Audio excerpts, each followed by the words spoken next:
এই রাস্তাঘাটে, হাটে, বাজারে, নগরে, বন্দরে সকল জায়গায় মুক্তি পাগল মানুষ তারা জানিয়ে দিচ্ছে আগামীতে তারা কোথায় ভোট দেবে।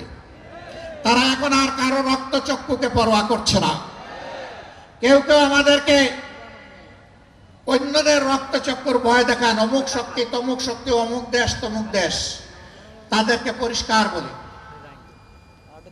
ইসলামী এবং দেশপ্রেমিক নেতাকর্মীরা হাসি হাসি যেখানে ফাঁসি বরণ করতে পারে, মেহরবানি করে তাদেরকে কোনো কিছুর ভয় দেখাবেন না।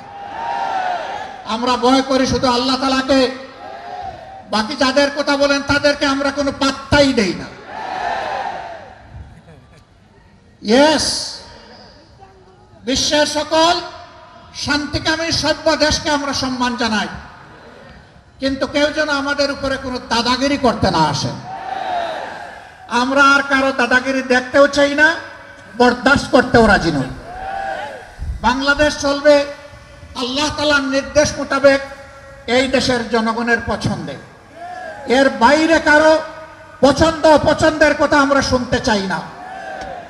যারা অন্যদের তল্পিবাহক হবেন তাদেরকে বলবো, আগে যারা তাবেদারি করেছে তাদের থেকে মেহেরবানি করে একটু শিক্ষা গ্রহণ করুন। যারা গিয়ে তাদের পেটে আশ্রয় নিয়েছে, এটা অখাদ্য, এরা এখন গিলতেও পারছে না, ফেলতেও পারছে না। এই পর্যায়ে এসে গেছে। আপনারা যাবেন কোথায়? আপনারা এই দেশে থাকেন, এই দেশে থাকেন, এই দেশের মানুষের তাদের যে আকাঙ্ক্ষা সেটাকে উপলব্ধি করার চেষ্টা করেন। চাঁদাবাজি যারা করেন তারা চাঁদাবাজি বন্ধ করুন। দখল বাণিজ্য যারা করছেন দখল বাণিজ্য বন্ধ করুন। মানুষের পর জুল জুলুম যারা করছেন তারা জুল জুলুম বন্ধ করুন। যদি তারা বন্ধ না করেন তাহলে তাদেরকে আমরা স্পষ্ট ভাষায় জানিয়ে দিচ্ছি, এটা অচিরেই বাংলাদেশে বন্ধ হবে। তখন কিন্তু কঠিন পরিণতি ভোগ করতে হবে। সেই পরিণতি ভোগ করার আগে মেহরবানি করে ছেড়ে দিন, জনতার কাতারে আসুন, মানুষকে আর কষ্ট দিবেন না।